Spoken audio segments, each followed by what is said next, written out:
닷새 후에 대제사장 아나니아가 어떤 장로들과 한 변사 더들로와 함께 내려와서 총독 앞에서 바울을 고소하니라. 지금 바울이 어디가 있습니까? 가이사랴에 지금 가 있잖아요. 유대인들 그 40여 명이나 되는 무리들이 바울을 갖다가 암살하려고 하니까 이제 그 천부장이었던 루시오가 이 바울을 빼내어 가지고 가이사랴로 보냈었죠. 그래 가지고 이제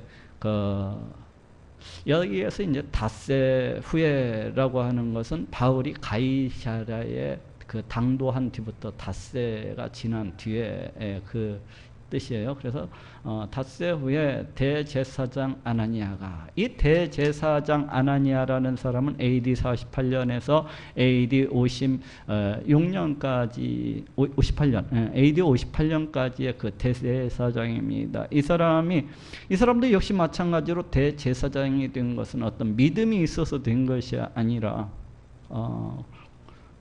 위에서도 그 관행적으로 그랬듯이 이 사람 또한 로마 그 제국에다가 일정량의 그 돈을 바치고 상납금을 바치고서 대제사장이 된 사람입니다.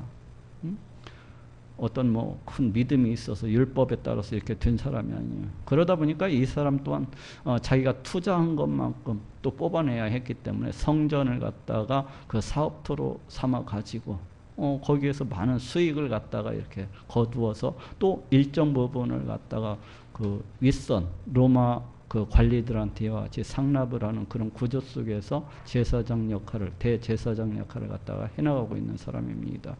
그렇기 때문에 당연히 이 사람은 친로마적인 그런 정체, 어찌 보면 로마 제국의 앞잡이 노릇을 갖다가 이렇게 하고 있는 사람이라고 할 수가 있어요. 그러니 이 사람이 뭐 하나님에 대해서 알겠습니까? 하나님의 존재도 아마 믿지 아니했을 거예요. 이 사람은 그냥 종교인일 뿐이에요. 종교인. 하나님의 존재에 대해서 믿지 아니하고, 또한 우리 하나님의 말씀, 이 율법에 대해서도 굉장히 신봉하고 쫓아가는 것 같지만은 절대로 그렇지 않아요. 율법에 대해서도 거의 무지한 사람이었으면 틀림이 없어요. 그렇기 때문에 자기 입속에 따라서, 자기 탐욕에 따라서 율법을 마음대로 무시를 하고 그때그때 적용을 달리하는 그러한 행태들을 갖다가 이렇게 볼 수가 있어요. 이 사람이 이제 AD 그 58년까지 있다가 그 뒤에 친로마적인 그런 정책에 이렇게 지원자였기 때문에 AD 66년 그 유대인 폭동이 일어났을 때 그 민족주의자들에 의해서 암살됩니다. 이 사람이. 대제사장 아나니아가 어떤 장로들과 한 변사 더들로와 함께 내려와서 총독 앞에서 바울을 고소하니라. 지금 이 대제사장이 이미 바울과는 한번 면접이 있었죠. 저쪽 예루살렘에서 산헤드린 공회 가운데에서 바울의 입을 치라고 했었잖아요. 이 사람이. 바울의 입을 치라고. 그러니까 바울로부터 그 저주의 소리를 갖다가 들었었던 사람입니다. 그렇기 때문에 바울에 대한 그 감정은 더욱더 악화되어 있었을 거예요. 내가 저놈을 어떻게 있어라도 죽여야 되겠다 하는 그런 생각으로 아마 충만을 했을 거예요. 이 대제사장 아나니아가 어떤 장로들과 함께, 그러니까 산헤드린 그 지도급 어떤 인사들과 함께 한 변사 더들로 함께, 여기서 변사라고 하는 것은 말 잘하는 사람을 말합니다. 그래서 오늘날로 하면 뭐 법리사 정도, 이 정도 생각을 하면 될 것 같아요. 한 변사 더들로와 함께 내려와서 총독 앞에서 바울을 고소하니라. 총독 앞에 와가지고 이제 바울을 갖다가 고소를 해서 이제 재판이 열리겠죠. 바울을 부르매 더들로가 송사하여 가로되 벨릭스가 가여. 여기에서 벨릭스 이 사람은 AD 52년에서 58년까지의 이 유대 지방을 갖다가 통치했었던 총독입니다. 이 사람은 본래 그 노예 출신이에요. 근데 이 사람이 이제 자유인이 된 것은 그 글라우디오 황제의 어머니, 그 사람의 총애를 받아가지고 자유인이 되었고, 또 운 좋게 총독의 자리까지 이렇게 올랐었던 사람입니다. 그러다 보니까 대단히 무식하고 대단히 그 폭력적이고 대단히 탐욕적인 그런 사람이었다고 할 수가 있어요. 그래서 이 사람이 다스리고 있는 기간 동안에도 수많은 유대인들을 갖다가 이렇게 잡아 죽였던 것을 볼 수가 있어요. 그래서 유대인들로부터 많은 원성을 쌓았었고 결국 AD 58년경에 수많은 유대인 학살을 하니까 유대인들이 로마 제국에다가 청원을 넣습니다.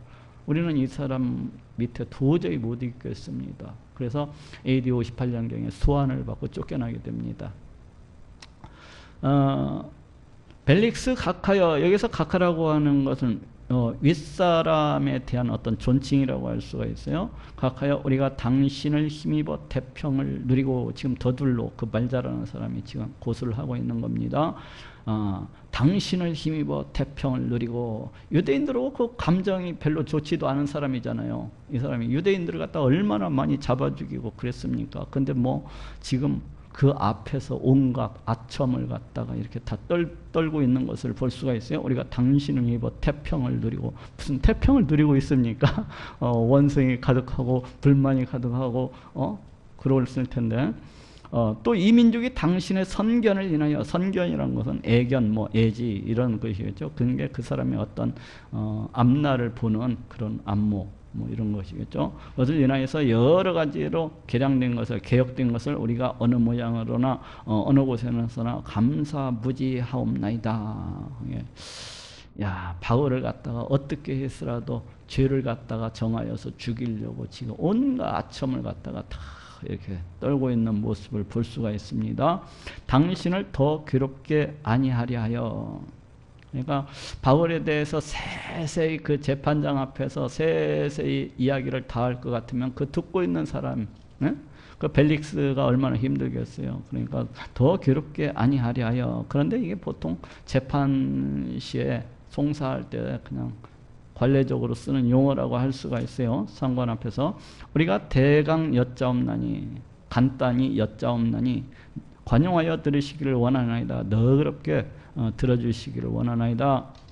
우리가 보니 이 사람은 연병이라, 바울을 갖다가 전염병에 비유를 하고 있습니다. 근데 바울이 전염병에, 바울이 그 증거하고 있는 그 복음, 복음을 갖다가 지금 암시를 해주고 있어요. 그러니까 이 그때 당시 이 복음의 이 파급력이, 이 영향력이 얼마나 대단했었는가 하는 것을 알 수가 있어요. 보통 전염병이라고 하는 것은 보이지 않는 곳에서 이렇게 시작을 하는 것 같지만은 어느 순간 시간이 지나고 막 쫙 퍼져가지고 여기저기 막 금세 신속히 이렇게 번져나가는 것을 볼 수가 있어요. 그리고 그 전염병이라고 하는 것이 아주 치명성을 갖고 있잖아요. 그래서 연병이라고 그렇게 표현을 하고 있는데, 이 복음도 어찌 보면 이 사람 표현들은 거의 비슷하죠. 복음도 그 전파력이, 복음이 이 전파되는 이 전파력이 대단한 했었던 것 같아요. 그리고 복음이 전파되면서 어떻습니까? 모든 사람들의 어떤 생각도 바꿔놓고 사상도 바꿔놓고 그 살아가는 모습도 바꿔놓고 아주 그 완전히 그 복음의 그 강력한 능력이 지금 이 사람 입술을 통해서 연병으로서 이렇게 표현되고 있는 것을 이렇게 볼 수가 있습니다. 천하에 퍼진 유대인을 다 소욕해 하는 자요. 여기에서 이제 이것은 정치적인 의미로 해서 지금 고소를 하고 있어요. 천하에 퍼진 유대인. 여기서 천하라고 하는 것은 로마 제국 전체를 갖다가 가리키는 그 표현이거든요. 근데 천하에 퍼진 유대인들, 그러니까 디아스포라의 이 유대인들을 갖다가 다 소욕해 하는 자라는 거예요. 정치적인 의미에서 이제 소욕해 하는 자라는 그런 의미에서 얘기를. 이때 당시에는 이 유대 나라가 로마 제국의 이 압제 아래에 있었기 때문에 수많은 그 소요 사태가 일어났습니다. 그래서 총독들이 부임을 하게 되면 가장 신경 쓰는 것이 뭐냐? 그 지방에 어떤 폭동이 일어나지 않을까? 어떤 소요 사태가 일어나지 아니하니까. 거기다가 온통 신경을 다 쓰는 겁니다. 이 총독들이 부임을 하게 되면은. 그래가지고 조그만의 그 소요 사태에도 그 주동자들을 갖다가 악착같이 색출을 해가지고 그 씨를 자른다고 해갖고 아주 잔혹하게, 아주 엄하게 이렇게 다스렸었어요. 그러니까 이 벨릭스라는 사람도 역시 그에서 벗어나지 않는 거예요. 그냥 소요 사태에 관련된 조금만이라도 그 소요를 일으키는 사람들은 싹 다 잡아다가 다 목을 치니까 이제 이 대제사장 이 무리들이 바로 그것을 갖다 이용을 하고 있는 겁니다. 아, 이 사람이 그 곳곳에 돌아다니면서 유대인들을 갖다가 선동을 해서 로마 제국의 그 소유를 갖다가 사유를 시끄럽게 하는 자라고 이렇게 정치적인 면에서 이제 고소를 하고 있는 겁니다. 총독이 아무래도 소요 사태에 많이 신경을 쓰니까 이제 그쪽으로 연관을 시켜 밀어붙이고 있는 거예요. 다 소유케 하는 자에 나사렛 이단의 교수라. 여기 부분도 마찬가지. 나사렛 이단의 교수라. 어떤 종교적인 의미에서 이런 고소를 하고 있는 것이 아니라 이때 당시에는 수많은 거짓 선지자들이 출현을 했었습니다. 그래갖고 이제 구약 성경에 그 다 강력한 다윗 왕국을 세우는 그 메시아, 그것이 올 것이 예언이 되어 있으니까 바로 자기가 그 메시아 되는 것을 갖다가 자처하는 그 거짓 선지자들이 참으로 들고 날뛰었어요. 여기저기서 그런 자들이 많이 나왔어요. 그러다 보니까 그런 자들이 나타나가지고 자기가 이제 얼마 안 있으면 이 로마 제국을 갖다가 다 무너뜨리고 강력한 유대 왕국을 갖다가 세울 것처럼 주장을 하면서 수많은 사람들을 갖다가 선동을 했습니다. 지금 그러다 보니까 여기에서도 이 더둘로가 얘기하고 있는 나사렛 이단의 괴수라, 이 의미도 바로 그겁니다. 이 거짓 선지자, 거짓 선지자, 이 로마 제국을 갖다가 전복하려고 하는 그 사람의 그 파단, 무리들이라는 겁니다, 지금. 근데 여기에서 나사렛이라는 이 단어가 더둘로의 입에서 이와 같이 나오고 있는데, 대제사장 무리들이 사용하는 이 나사렛이라는 의미는 매우 천한, 그러니까 이 나사렛이라는 동네에는 그때 당시에 수많은 사람들로부터 매우 멸시받고 천대받는, 아무 보잘것없는 하찮은 그런 지역을 갖다가 상징 뭐라고 나올까, 그런 마을이에요, 이 말 자체가. 그러니까 그런 나사렛 이단의 괴수라, 그 멸시받고 천대받는 그 불황무식한 놈들의 그 어떤 단체라는 거죠. 지금 로마 제국을 전복하기 위해서 이렇게 모인 그런 나사렛 이단의 그 괴수라. 근데 우리 예수님께서 이 나사렛 예수라 하고 예수님께서 자기 자신을 가리켜서 나사렛이라는 이 용어를 갖다가 즐겼었거든요. 그런데 이때의 의미는 또 틀립니다. 구약성경 끊임없이 이 땅에 오시는 메시아에 대해서 이 땅 가운데 메시아가 오게 되면 수많은 사람들로부터 멸시받고 천대받을 것을, 그리고 고통을 당하고 고난을 당할 것을 갖다가 구약성경에서 예언을 하고 있습니다. 그리고 더 나아가서는 이제 죄를 갖다가 우리의 죄를 사하시기 위해서 그렇게 이제 십자가에 달려 피 흘려 죽으실 것을 갖다가 구약성경이 예언을 하고 있잖아요. 바로 우리 예수님께서 나사렛 예수 본인을 갖다가 이렇게 나사렛이라는 그 의미를 사용할 때에는 내가 구약성경에 예언된 그 멸시받고 천대받는 바로 그 메시아, 우리 인간을 죄로부터 구원하시기 위해서 이 땅 가운데 오셔서 온갖 고난과 고통을 다 당하고 십자가에 달려 피 흘려 죽으실 바로 그 메시아가 되신다는 의미에서 우리 예수님이 나사렛이라는 이런 용어를 갖다가 사용하고 있는 것을 볼 수가 있어요. 그러니까 이 더둘로 이 대제사장 무리들이 사용하는 나사렛이라는 의미와 우리 예수님께서 사용하시는 그 나사렛이라는 그 의미는 근본적으로 그 의미가 틀립니다. 근본적으로. 저가 또 성전을 더럽게 하려 함으로, 이 바울이 또 성전을 갖다가 더럽게 하려고 했다는 겁니다. 근데 유대 그 전통, 그 장로들의 유전에 의하건대 이 성전을 갖다가 무시를 한다든지 성전을 더럽게 하는 자들은 사형에 해당된다고 그렇게 이야기를 하고 있어요. 그러니까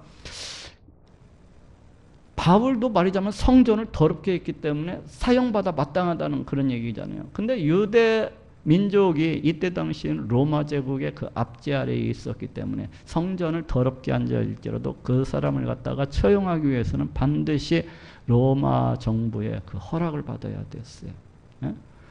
지금 더둘로가 지금 이 얘기를 하고 있는 것은 무엇입니까? 이 사람은 우리 유대법에 의하건대 사형받아 마땅한 사람입니다. 그렇기 때문에 사형 처결을 갖다가 허락해 주십시오 하는 그런 의미를 내포하고 있어요. 여기에서. 그러니까 세 가지 뭐 천하에 퍼진 유대인들을 다 소욕해 하는 자요. 이것도 사형에 해당하죠. 또 나사렛 이단의 괴수라. 이것도 로마 제국을 전복시키려는 그런 의도를 가진 파당들이기 때문에 사형에 해당하는 것이죠. 또 저가 또 성전을 더럽게 하려 함으로 이것도 우리 유대법에 의하건대 이 사람은 사형받아 마땅한 사형과 사령을 허락해 달라는 겁니다. 전부 다 이제 죽이고자 이제 그쪽으로 몰고 나가고 있어요. 하려므로 우리가 잡았사오니 당신이 친히 그를 신문하시면 벨릭스 당신이 친히 바울을 갖다가 신문하시면 우리의 송사하는 이 모든 일을 아실 수 있나이다 하니 그러니까 아주 확신을 가지고서 이와 같이 고소를 하고 있는데 본인들의 확신을 가지고서 고소한다기보다는 벨릭스한테 진짜인 것처럼 진짜 사형에 해당되는 것처럼 아주 각인을 시키려고 이와 같이 얘기를 갖다가 하고 있는 거죠. 유대인들도 이에 참가하여 여기에서 유대인들은 위에서 얘기한 더둘로를 제외한 뭐 대제사장과 또 장로들과 또 함께 동행했었던 많은 유대인 그 무리들을 갖다가 가리킨다고 볼 수가 있습니다. 이에 참가하여 이 말이 옳다 주장하니라. 그게 많은 유대인들이 거기 이구동성으로 이 말이 옳다. 그게 숫자로서 밀어붙이려고 그 벨릭스 총독을 갖다가 그 숫자로서 은근히 압력을 갖다가 집어 넣으면서 이같이 밀어붙이고 있는 거예요. 총독이 바울에게 머리로 표시하여 말하라 하니 보통 이제 소송 사건이 일어나게 되면 고소하는 사람이 먼저 이야기를 합니다. 그 고소를 갖다가. 그리고 그에 해당하는 이제 상대방이 그에 대해서 변론을 갖다가 하는 것을 볼 수가 있는데 여기에서도 이제 총독이 바울에게 머리로 이제 네가 하라는 겁니다. 네가 해. 바울 보고 머리로 이제 하라는 겁니다. 머리로 표시하여 말하라 하니 그가 대답하되 바울이 대답하되 당신이 여러 해 전부터라고 하는 것은 이 벨릭스가 언제 부임했어요? AD 52년경에 이제 부임했던 것을 볼 수가 있어요. 그러니까 그때를 가리켜요. 여러 해 전부터 이 민족의 재판장 된 것을 저쪽에서 더둘로는 그 뭐라고 얘기하고 있으니까 그 벨릭스를 갖다가 어떤 통치자의 입장에서 이와 같이 부르고 있는데 지금 바울은 재판장이라고 이렇게 얘기하고 있어요. 근데 의미는 똑같습니다. 그때 당시에는 통치자들이 재판장의 역할을 갖다가 겸하고 있었기 때문에 의미는 똑같다고 할 수가 있어요. 이 민족의 재판장 된 것을 내가 알고 내 사건에 대하여 기쁘게 변명하느니이다. 이제 자신의 사건에 대해서 이제 변론할 수 있는 그런 기회를 주신 것에 대해서 감사하고 또 기쁘게 생각을 한다는 거예요. 당신이 아실 수 있는 바와 같이 이제 그 벨릭스 당신이 조금만 생각해 보면 다 알 수 있을 거라는 거예요. 아실 수 있는 바와 같이 내가 예루살렘에 예배하러 올라간 지 열이틀밖에 못 되었고 지금 바울이 예루살렘에 올라간 이유 그 목적에 대해서 이야기를 하고 있습니다. 지금 대제사장 무리는 바울이 소요를 일으키기 위해서 예루살렘에 이제 바울이 와서 방문한 것처럼 그렇게 얘기를 했었는데 바울이 지금 이야기하고 있는 것은 내가 소요를 위해서 예루살렘에 온 것이 아니라 바로 예배를 드리기 위해서 온 것이다 하고 그 온 목적을 갖다가 지금 이 얘기를 하고 있어요. 그리고 예배하러 올라간 지 이틀밖에 못 되었고 지금 시간상으로 볼 때도 어떤 소요를 일으킬 만한 그런 시간 그거 준비할 만한 그런 시간이 없었다는 겁니다. 이틀이라고 하는 것은 지금 바울이 첫날 와가지고 에루살렘에 도착했죠. 그 다음날 어떻습니까? 에루살렘 교회에 들어가가지고 에루살렘 교회 지도자들을 갖다 만났었죠. 그리고 세 번째 날부터 무엇을 했습니까? 나시린 서원을 갖다가 이제 같이 함께 그 맹세한 사람들하고 같이 이제 서원을 갖다가 일주일 했던 것을 볼 수가 있어요. 3일째부터. 그럼 한 9일 정도까지 3, 4, 5, 6, 7, 8, 9 정도 되잖아요. 그럼 그렇게 있었고, 그 마지막 날 바로 유대인들한테 붙잡혀가지고 지금 나흘 동안, 그때부터 지금까지 나흘 동안 지금 계속 붙잡혀 있었는데 무슨 소요를 갖다가 일으킬 만한 그런 건덕지가 있느냐는 거예요. 그런 조금만 생각해 보면 아실 수 있다는 거예요. 올라간 지 12틀밖에 못 되었고 저희는 내가 성전에서 아무와 변론하는 것이나 이 소요를 일으키려면은 이제 성전에서 이 사람 붙잡고 저 사람 붙잡고 이야기를 갖다가 뭐 정치적인 논쟁이 됐던 뭐가 됐던 붙잡고 이 얘기를 하고 설득을 해야 될 것이 아닙니까? 이 사람 저 사람. 근데 성전에서 바울이 그 누구도 그와 같이 어떤 얘기하는 것을 갖다가 본 사람도 없다는 거예요. 본 사람도 없다는 거예요. 또 회당과 또는 성중에서 무리를 소동케 하는 것을 보지 못하였으니 유대인들은 뭐 회당이나 아니면은 또 예루살렘 그 성중에서 무리를 갖다가 바울이 이렇게 소동케 하는 것을 본 사람이 아무도 없다는 겁니다. 그러니까 위에서 지금 그 더둘로가 고소했었던 내용, 첫째는 뭐 천하를 돌아다니면서 유대인들을 갖다가 다 소유케 한다. 그것도 그거에 대한 반박. 나는 예배를 드리러 예루살렘에 간 것이다. 또 나스렛 이단의 괴수라. 사람들을 갖다가 그 말로 현혹해 가지고 자신을 갖다 따르게 하는 그 무리가 아닙니까? 그런데 성전에서 내가 누구도 붙잡고 어떤 사람 붙잡고 얘기한 적이 없다는 거예요. 그거에 대해서 또 성전을 더럽게 한 적도 없다는 거예요. 예? 이런 모든 것들에 대해서 이제 변론을 하고 있어요. 나를 송사하는 모든 일에 대하여 저희가 능히 당신 앞에 내세울 것이 없나이다. 그러니까 지금 여러 가지로 지금 그 뭐 천하를 돌아다니면서 유대인들을 갖다가 다 소동케 한다든지 뭐 나스렛 이단이 괴수라든지 또 뭐 성전을 갖다가 더럽게 했다든지 이와 같이 모든 일들에 대해서 저희가 나를 갖다가 그렇게 송사를 하는데 어떤 아무런 증거가 없다는 겁니다. 아무런 증거가 없다는 증거 있으면 내놔보라는 거예요. 응? 이제 나를 송사하는 모든 일에 대하여 저희가 능히 당신 앞에 내세울 것이 없나이다. 아무런 증거도 없나이다.